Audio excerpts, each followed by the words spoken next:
গুৱাহাটী মহানগৰীত জলজীৱন মিছনৰ অস্থায়ী কৰ্মচাৰীৰ উত্তাল প্ৰতিবাদ ন্যায্য প্ৰাপ্তিৰ দাবীত প্ৰতিবাদ সাব্যস্ত কৰিছে কৰ্মচাৰীসকলে হেঙেৰাবাৰীস্থিত জনস্বাস্থ্য কাৰিকৰী বিভাগৰ কাৰ্যালয়ৰ সন্মুখত প্ৰতিবাদ সাব্যস্ত কৰিছে এইসকল কৰ্মচাৰী আৰু প্ৰতিবাদস্থলীত উপস্থিত আছে আমাৰ সাংবাদিক চিন্তুমণি শইকীয়া চিন্তুমণি পোনে পোনে আপোনাৰ ওচৰলৈ আহিছো কেনে ধৰণৰ পৰিৱেশ কি হৈছে তাত কি দাবী আছে তেওঁলোকৰ সবিশেষ জানিব বিচাৰিছো নিশ্চয়কৈ আইসেকভা চাওক যে গুৱাহাটীৰ মাছমজিয়াত এটা বৃহৎ প্ৰতিবাদ হৈছে আৰু সেই প্ৰতিবাদৰ কাৰণ হৈছে জলমিত্ৰসকলক বঞ্চনা কৰি অহাৰ ফলশ্ৰুতি আৰু চৰকাৰে বিশেষকৈ মন্ত্ৰী জয়ন্ত মল্ল বৰুৱাই জলমিত্ৰসকলক বিভিন্ন সময়ত আশ্বাস দিছিল সেই আশ্বাস পূৰণ নোহোৱাৰ কাৰণে আজি আপুনি দেখিব পাৰে জলজীৱন মিছনৰ যিটো কাৰ্যালয় আছে সেই কাৰ্যালয়ৰ সন্মুখতে আজি এনেধৰণে প্ৰতিবাদ কৰিবলগীয়া হৈছে আৰু হাজাৰ হাজাৰ লোক ওলাই আহিছে অসমত প্ৰায় 22,000 জলমিত্ৰ আছে আৰু সেই 22,000 জলমিত্ৰৰ আজি ইয়াত সমবেত হৈছে বহুত হাজাৰ লোক আৰু তেওঁলোকৰ দাবী বিভিন্ন আছে কাৰণ তেওঁলোকক অস্থায়ী ৰূপে ইয়াত নিযুক্তি দিয়া হৈছিল আৰু সেই অস্থায়ী পদসমূহ স্থায়ী কৰাৰ প্ৰতিশ্ৰুতি আছিল কিন্তু সেই প্ৰতিশ্ৰুতি আজিলৈকে পূৰণ নহল যাৰ কাৰণে আজি প্ৰতিবাদ কৰিবলৈ তেওঁলোক বাধ্য হৈছে প্ৰতিবাদৰ মূল কাৰণটো কি আজি আমাৰ কাৰণটো আমাক মানে ন্যায্য প্ৰাপ্তি দিব লাগে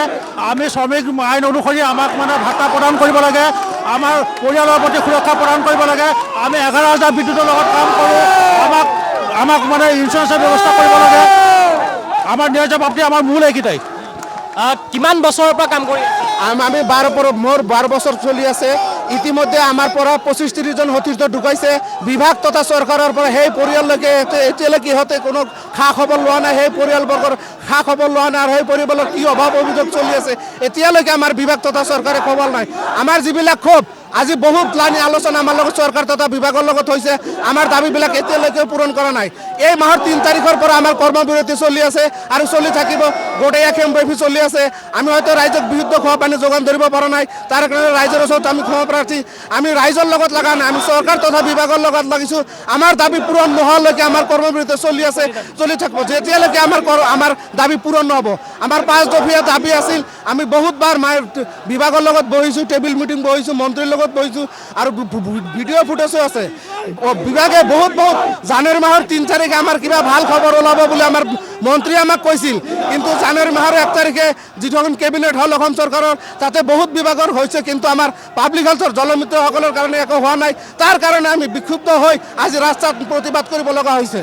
দাবী কি আছে আমাৰ মূল দাবীখন এংগেজমেণ্ট আমাৰ ইউজাৰ কমিটিৰ জৰিয়তে পানী যোগান আঁচনিৰ মাধ্যমত এটা ইউজাৰ কমিটি বুলি থাকে সেই ইউজাৰ কমিটিৰ জৰিয়তে আমাৰ এংগেজমেণ্ট লেটাৰ দি থৈছে আমাৰ মূল দাবী পাব্লিক হেল্থৰ ফালৰ পৰা আমি এপইণ্টমেণ্ট দিব লাগে আৰু আমাৰ মিনিমাম ৱেজ একদম মিনিমাম ৱেজ বিচাৰিছোঁ আৰু আমাৰ জীৱন বীমা নাই যেতিয়া মানুহ ঢুকাইছে সেইবিলাকৰ ৰিটায়াৰ্ড বেনিফিট নাই জীৱন বীমা নাই লাইফ কভাৰ একো নাই গতিকে 11,000 হাই ভল্টেজৰ মটৰ চলাতে যাই কিনি আমাৰ বহু জলমিত্ৰ মৰিছে অন দ্য স্পট ডেড হৈছে অন দ্য স্পট ডেডৰ ভিতৰত আমাৰ পাব্লিক হেল্থ ডিপাৰ্টমেণ্টে দায়িত্ব নলয় ৰিটায়াৰ্ড বেনিফিট নাই লাইফ কভাৰ একো নাই আৰু আমাৰ মিনিমাম দিয়া নাই 6,500 টকা কিবা পৰিয়াল চলে নেকি আৰু মূল দাবীখিনি হ'ল আমাৰ পাব্লিক হেল্থৰ ডিপাৰ্টমেণ্টৰ ফালৰ পৰা আমাৰ এপইণ্টমেণ্ট লাগে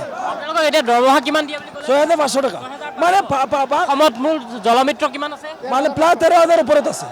হয় আমি বছৰ ধৰি বিনা বেতনে কাটি থকা কৰ্মচাৰী হয়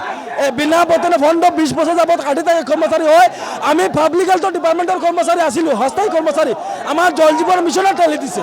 জল জীৱন মিছন আছে 2020ত কিন্তু আমি 2020ৰ আগৰ কৰ্মচাৰী হয় আমি জল জীৱন মিছন আমাক ঠগিছে আমাক কৈছে এপইণ্টমেণ্ট দিব তেখেতে এংগেজমেণ্ট দিছে আৰু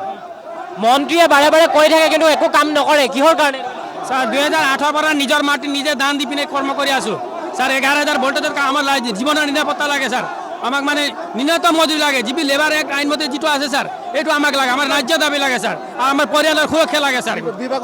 এই প্ৰতিবাদ চলিয়ে থাকিব নেকি যেতিয়ালৈকে চৰকাৰে নামানে তেতিয়ালৈকে আমাৰ প্ৰতিবাদ চলি থাকিব স্যাৰ এইটো অনিৰ্দিষ্টকালীন আমাৰ দাবী মানিবই লাগিব স্যাৰ